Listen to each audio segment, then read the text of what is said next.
In today's excellent video, a beautiful idea.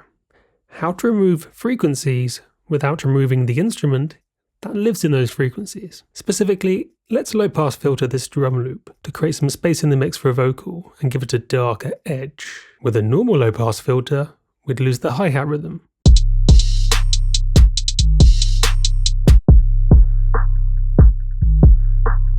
But if we reduce sample rate using a bit crusher with an images post filter enabled, we retain the hi-hat rhythm.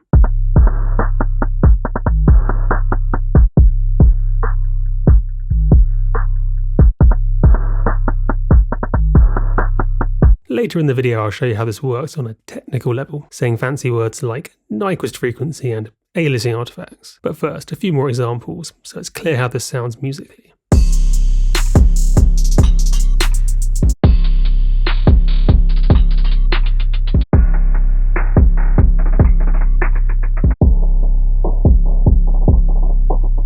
All those loops from today's sponsor, the Producer Growth Kit. Over 3,000 royalty-free samples, melodies, drum loops, one-shots, MIDI, drag and drop into any DAW. Also a marketing framework, industry contact list, and courses on melodies and drums. Sold over 5,000 copies so far. But let me tell you something, and long-time viewers of the channel will know I've never said this in the 8 years I've had sample packs, sponsor videos. Music's subjective, but these are the best melody loops I've ever heard in a pack. The best. My personal favourite, anyway.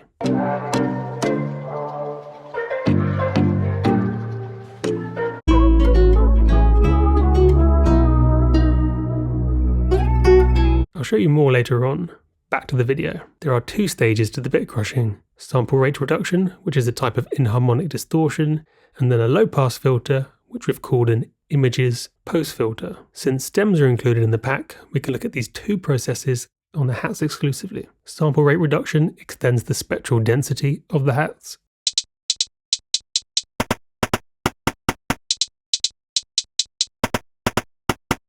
Then a low pass filter cuts the highs.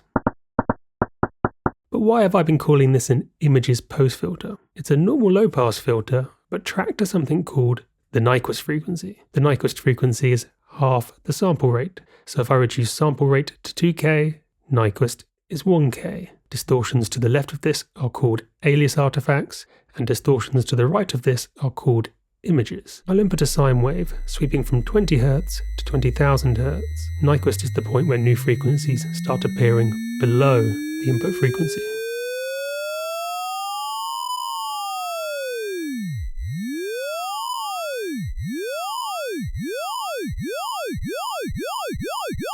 We can reduce alias artifacts by low-pass filtering the input at Nyquist.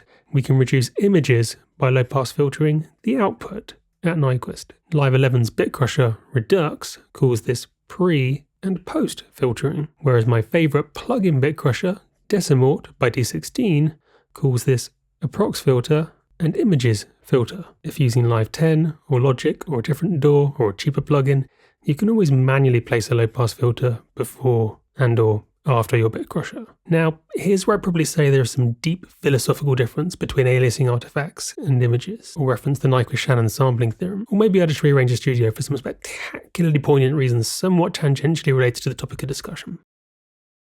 Here are some more loops from today's sponsor, the Producer Growth Kit.